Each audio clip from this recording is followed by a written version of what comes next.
Hello everyone, I'm Marty Pospischil, and today in our Fireside Chat we have Steve Marino joining us from Marino General Contracting, an award-winning contractor here in Vancouver, specializing in renovations and full home builds. Correct, Steve? That's correct. I've known you for many, many years. I have great respect for you and your work, and I really appreciate you taking the time out of your busy day to come in and just have a little chat. Thanks, Marty. It's great to be here. Great to see you. Thank you. Thank you. I appreciate that. So let's jump right into it. Question I get asked all the time when we're in chatting with clients is, should I renovate my home or should I just tear it down and build a new home? It's a loaded question. Very, and an important one. Yeah. Honestly, it depends on the objective for the house and the house itself. Typically, most clients like the idea of renovating. And for a project where there's a limited objective, I would say renovating makes sense. Okay. And that's where being in touch not only with a contractor, but also an architect makes a big difference at the outset. To know what you can get out of the house and what you have to put into it. So I would say on the whole, every house is better for a renovation, but it's not necessary for every house. Sometimes if it's too many parameters to work around and in terms of the amount of money that you have to spend for the outcome that you want, right. Tearing down and building new is a totally viable option. Fair enough. Yeah, and I guess like you say, it really depends on the home and what you're trying to accomplish. If you have a 800 square foot bungalow and you want a 4,000 square foot home, it's a pretty easy decision. Exactly. Right? Or if your home is almost there and perhaps your budget might be a constraint. Exactly. Right? Then a renovation might be a more viable solution. Yeah, excellent. No, that makes total sense. Now, on that same vein, let's talk a little bit about, Steve, timelines, because I always hear these horror stories at City Hall. Yes. You're going to wait 10 years, well, not 10 years. What is the wait now for a permit and what for a renovation? And can that be fast-tracked? And what's the wait time now, approximately, for a new home build? Yeah. So it's actually a very relevant factor. Okay. Because for the same amount of money, and going back to your previous question, if you can get the same outcome for a house for a comparable amount of money, renovating will likely be faster than building new. Okay. So that's not always the case, and there's other factors that come into play. Okay. But typically you can renovate a house with less permitting than to build new. So for instance, to do a more minor renovation, you could get the permit in as little as 6 to 8 weeks. Oh my God. Yes. That's fast. Yes. Granted, you need to integrate or build backwards from there, having your drawings and your submission ready. Of course. So for an older home, if you don't have a survey and typically for a job that requires more exterior details, it'll be more than 6 to 8 weeks. But you need to integrate and factor in the architectural or design time. Of course. So to prep for the permit submission. Okay. That's turnaround time at City Hall. That's turnaround at City Hall. Yeah. Okay, so they've obviously improved the process and that they've got kind of a fast tracking. It's a different path, right? There's a field review pathway for more straightforward permits. They could definitely streamline that more. Okay. The only trick there is it's 6 to 8 weeks not from your first submission, but from when they actually accept the intake. So if there's an issue with a document or they have some preliminary feedback, you end up having to resubmit. And the clock really starts ticking from the time it's assigned to a project coordinator. Okay. So that's always why it's a range. Even if the city was delivering a 7-week turnaround on every permit, some permits it's almost from the day that I would submit it through my account that date starts. Right. Other permits, it may take 7 weeks to start the 7 weeks. Before they accept it. Exactly. Interesting. Okay, so there's a big variable there. Variable. It depends on the complexity maybe of the renovation, the property, a bunch of factors. If they have concerns with the trees on site, or if, for instance, doing a renovation, there may be old, unpermitted renovations that you need to peel back the layers essentially. Got it. Okay. But if all of that is addressed, it's fairly straightforward for a field review. So for something like doing a kitchen or a bathroom, not making the house bigger, if you're just trying to do a renovation that's allowed and fairly straightforward, 7 weeks, 6 to 8 weeks is probably is likely. Great. Now what about building a new home? Yeah. So that depends somewhat on the pathway that and how ambitious the application is. I would always recommend consulting an architect for their advice on choosing a pathway and their time estimates. But I would plan on it taking a year. Okay. Yeah, and that's from acceptance to final permit. Yes. Give or take. Give or take. It's some of them are faster and some of them are longer, and the same goes for extensive renovations, where and the difference being that it's more effective to renovate in that instance, but it has all the same characteristics as a new home. Of a new home build. Yeah. Okay, and there's a certain plateau you pass, and then you go down that other path like the new home build. If you're doing a development application, then you're into a completely different, you're sort of escalating from a field review, building permit, all the way up to a full development application, building permit application. Makes total sense, because as soon as you start changing the template of the home, et cetera, like extensions, there's floor space ratio issues, et cetera, and that opens up a whole other area. It makes total sense. And there's degrees between those two. Okay. So you can, it's not as though it jumps from 7 weeks to a year. There's different renovations that fall along the spectrum towards that full development, full building. Okay. Yeah. I'm going to ask you something, and I know you're going to laugh, but does it depend what day of the week you go into City Hall? I honestly, it does. It does. Crazy. Go ahead. I would love if they let us in. They don't really accept foot traffic anymore. Okay. Yes. Did not know that. That's one of the more challenging elements for myself and generally for getting past that first intake step. Okay. You can set up a meeting and you have to do it all through their online portal, and they can take up to 10 days to get back to you. Okay. So that's pretty frustrating. And you don't hear anything for 10 days, you get a response. Yes. No human interaction. No human interaction, and it depends a lot on who you get at the city. Of course. Who's manning the desk that day, and then beyond that, who is your coordinator for the project. So I have a short list of people that I would prefer and not prefer. You can't choose, can you? You can. I've never done it, but I believe you can request a substitute. Okay. But you can't request someone in particular. Isn't this, boy, as you know, I worked at City Hall many years ago, and it was very different. Yeah. And I can see them wanting to keep up with the times and opening that portal, but you certainly lose things when you lose that human part of the process, for sure. It can be quite challenging when there's in the more complex situations. Yeah. And it's definitely sped up straightforward applications where, for instance, it's renovating a condo, where we have, and sometimes collecting the documents can be a chore, getting the site plan, the key plan, and the floor plan for the building. Right. And getting strata authorization. But in those instances, if all of those documents are satisfied and the submission is done in an organized way, there's not a lot for them to question. The building has sprinklers. There's no idiosyncrasies about the project. It's very cookie cutter. Pretty cookie cutter. So submitting it through the online portal is very straightforward. Good. For renovations where there was unpermitted work in the past, or the house it could be bigger than you thought, smaller, in a different location than the city records. Right. Or where you're requesting revisions or alterations that aren't easily explained through drawings. Right. That can be a challenge because you don't have that human interaction and the ability to explain, not just submit information and it feels.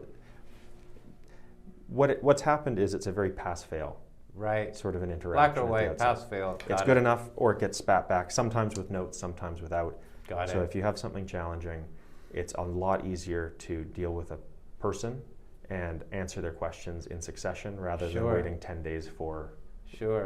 a series of questions. Wow, I've learned a lot. Things have changed the last time I put a permit in. Yeah. Well, this is why, this is why I trust recommending you to clients. Clients say, look, what should we do?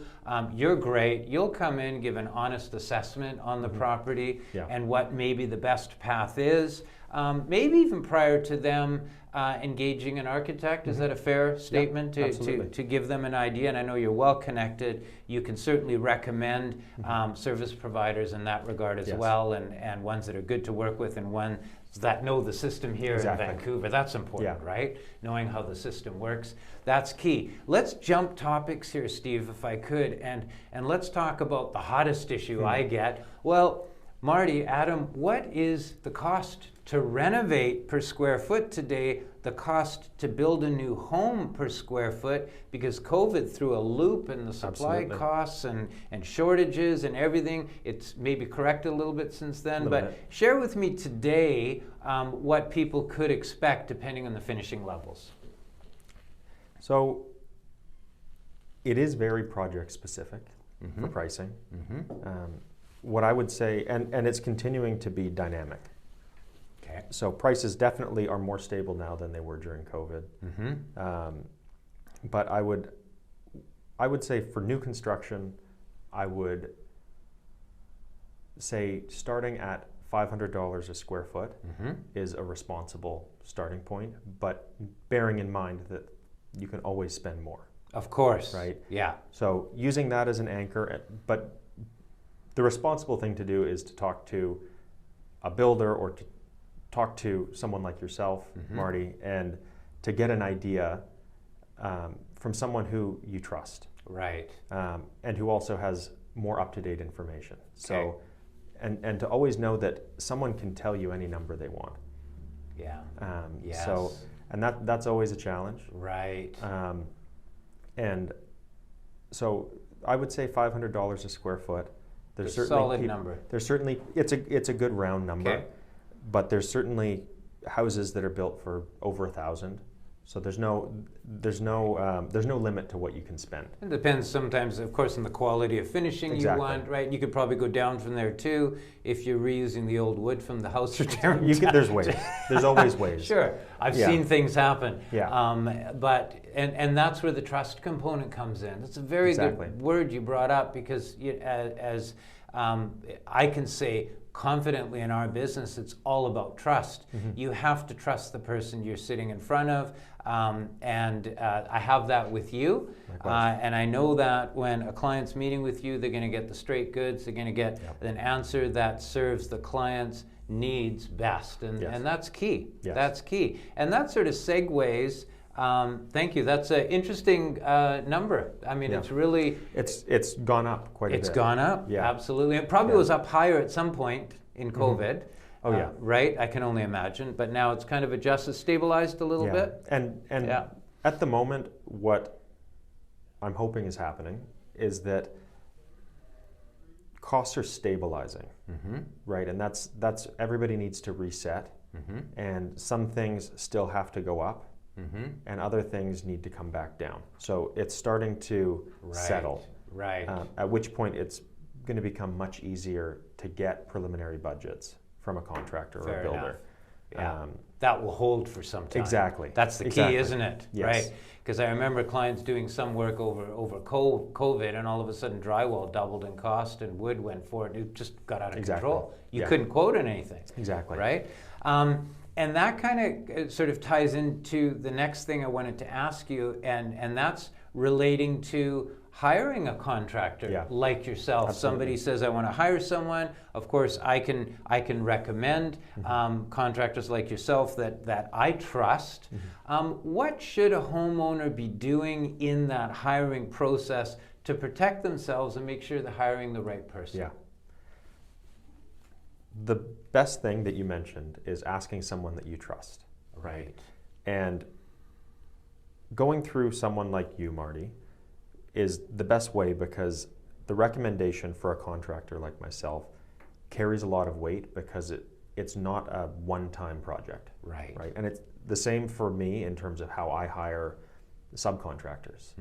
Right. And it's one of the reasons why builders and contractors get better service from trades, because they're not cold calling, and even if it extends the incentive structure beyond one project, right? So that's how you know that you're getting a very good recommendation, and you're going to be dealing with someone that's thinking beyond one project. Right. That's number one. Number two would be examining how they communicate, right? So making sure that if all the other variables are met and you're happy with their costs, I wouldn't put too much weight on their costs at the beginning. Right. If you don't have drawings, if you don't have an architect, and it's worthwhile to have a contractor before you have that. But if one person tells you $500 a foot and another tells you $350, it's all hypothetical. It is, for sure. So, it's worthwhile to see what their rates are. Right. For a typical project. What's their markup? What's their labor rate? How do they bill? That's all valid. Because it should continue regardless of what you end up building. You know that you're getting value. But so beyond that, I would say finding someone that you communicate well with, and that's a good personality fit, because you're going to be dealing with them for a long time. Right. So you have the prerequisites of where did the recommendation come from, and are their costs competitive? And then it's a function of whether you feel comfortable with how they communicate. Do you think you're going to be a good fit for them? And is it going to be a relationship that you enjoy? Right. Yeah. Really good points, because and that's where that face-to-face, that interaction, the human interaction, Totally. back to It's the that most comes important. in. Right, because you got to communicate with this person who you're hiring. There has to be a good rapport. They have to communicate in the same way that you do. Yes. And a personal referral, as you know, 80% of our business comes referred by past clients. Yes. And that's just a great sense. Same with you. Yes. And I know when I'm making a recommendation to a client, when I pass that client off to a service provider that I'm recommending, I know they're in good hands. I don't need to worry. Yeah. So that's really good advice to ask your friends, ask your realtor, ask people you trust to make a recommendation to you. Absolutely. Yeah, solid. Yeah. What about entering into the contract with your contractor? Is there a standard form? Is there or is every single contractor use a different type of contract? I don't know everybody's contracts. Okay. I do know that for us, we have a fairly typical contract. But more important than that is how and when you enter that contract. Because if you're building a custom home, and certainly if you're doing a renovation, you're going to be doing it on a cost-plus basis, generally speaking. Right. There's other formats, but it's very typical to do cost-plus. And if you enter in, you have to trust the person that you're doing, that's the other side of that contract, and they have to trust you. Yeah. So there's a fairly standard end contract for most companies, I would imagine, but their way of getting there can be very different. So for myself, I like to have a few steps before entering into a contract to protect myself and clients. Yeah. Because if I have a number without, it may be that they've just bought a house, they're looking to buy a house, and they have very broad parameters, and they want something on paper as an understanding of approximately what our baseline budget is, Right. what our rates are, and it's a template and a scaffold for building, but it's not a number that either side can have enough confidence in to enter a potentially multi-million-dollar contract. Of course. So, and not every project is that large, but but if you start with fairly vague information, you shouldn't be entering into a rock-solid contract. Fair enough. That's my personal. Until you've got all the details and everything worked out, totally makes sense. And the general conditions of our contract don't change. So somebody could sign it at the beginning, and honestly, it wouldn't change the outcome of their project at all. But what it would change is managing their expectations. Yes. So the process that I like to follow is at least doing one preliminary budget before we're engaged in principle. Mm-hmm. But not having that be a sign-off for final approval on the project. Right. Because until I'm an expert in the field, but I'm not an expert millworker, tiler, plumber, electrician, glazer. And before entering into a final construction phase, what I like to do is to have all of that budgeted. Yeah. Sometimes it's feasible and other times it's less so, depending on the client and the situation. But getting a builder onboarded in principle is really important. Mm-hmm. Before you sign a contract or before they buy anything on your behalf. Yeah. Because I see it as both ways. It cuts both ways. Because if they're in a rush to get your signature, or if a client is in a rush to get me to buy something on their behalf, it undermines trust. Yeah. Right? Yeah. What is the ulterior motive?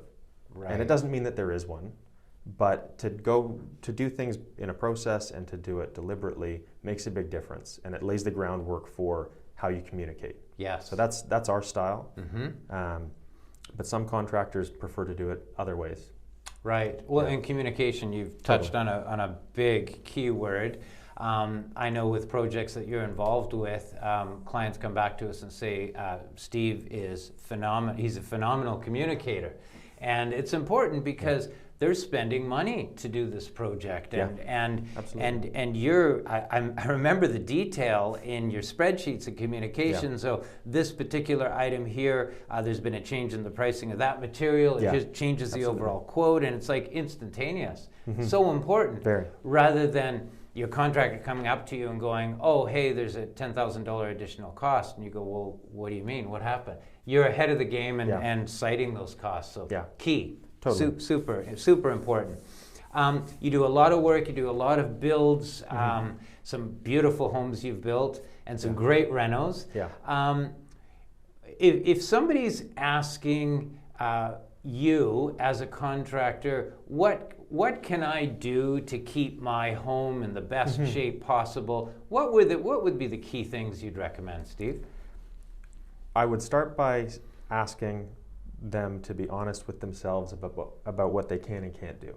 Right. What they can and can't handle. Yes. And what they will have enough time to do. Mm-hmm. Right. So capacity and capability for the homeowner is the number one question.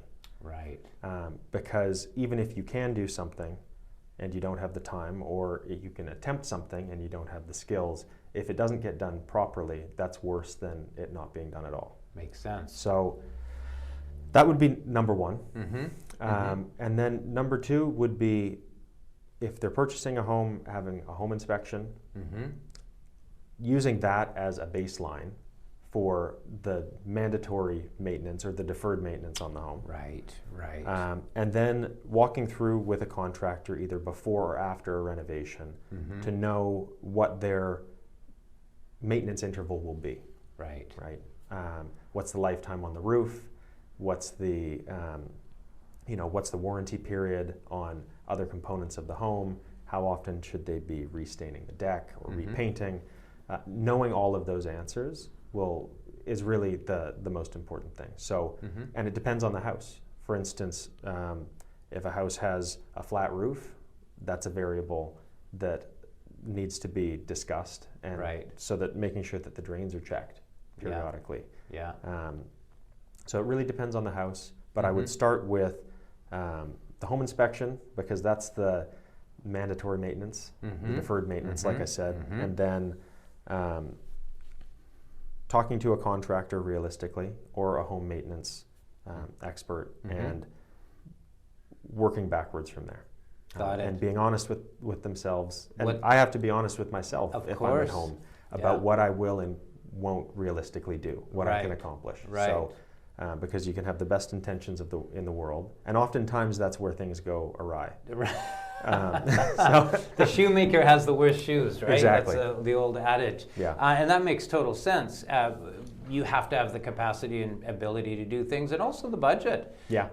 Some people have a limited budget on maintaining their homes, but that is a great idea as a start. Of course, in any purchase, the home inspection is just part and parcel of the process. Yeah.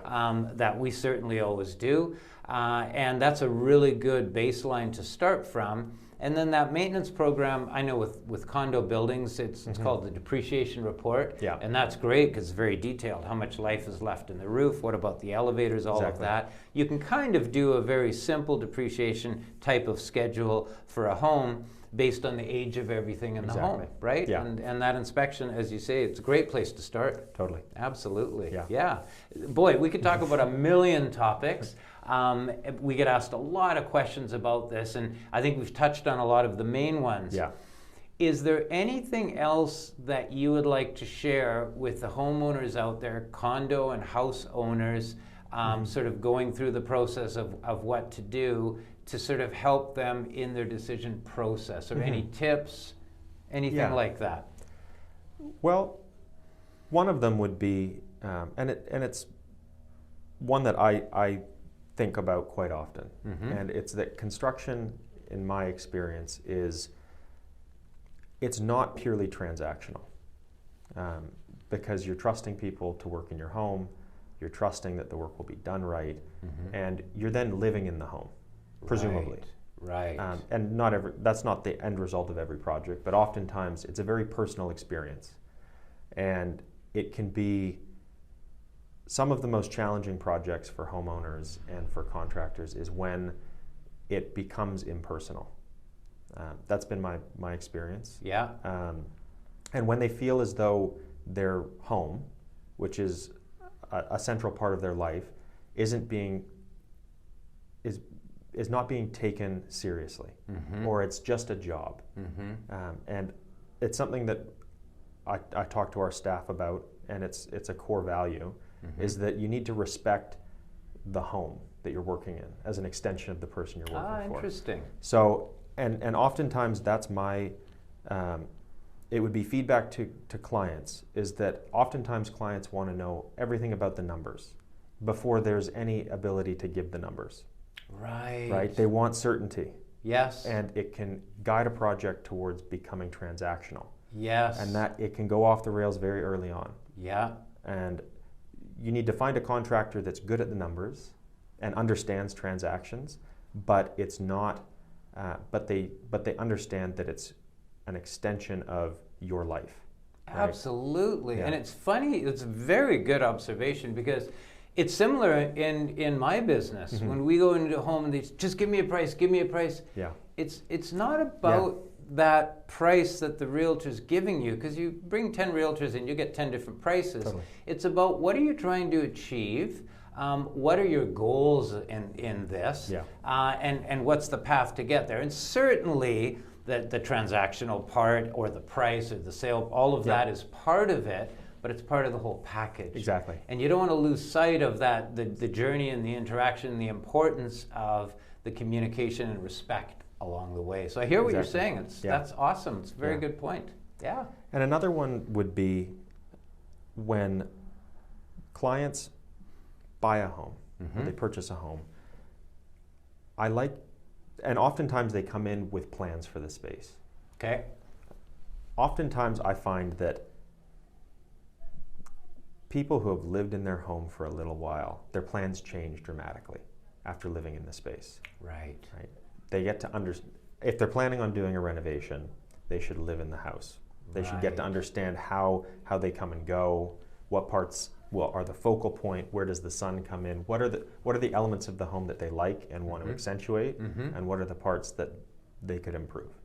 So that's a big one. Good advice. Yeah. Good advice, because when you're actually living in the home, you'll see it in a very different light than viewing at an open house. Exactly. Yeah, that's great advice, because the process it's an evolving process as well, right? And that would be a very important step. Absolutely. Because you might miss a very integral part of an improvement to the home that you wouldn't see otherwise. Exactly. Great advice. Yeah. Very good advice. Steve, this is good. Good information. We've got to have you back.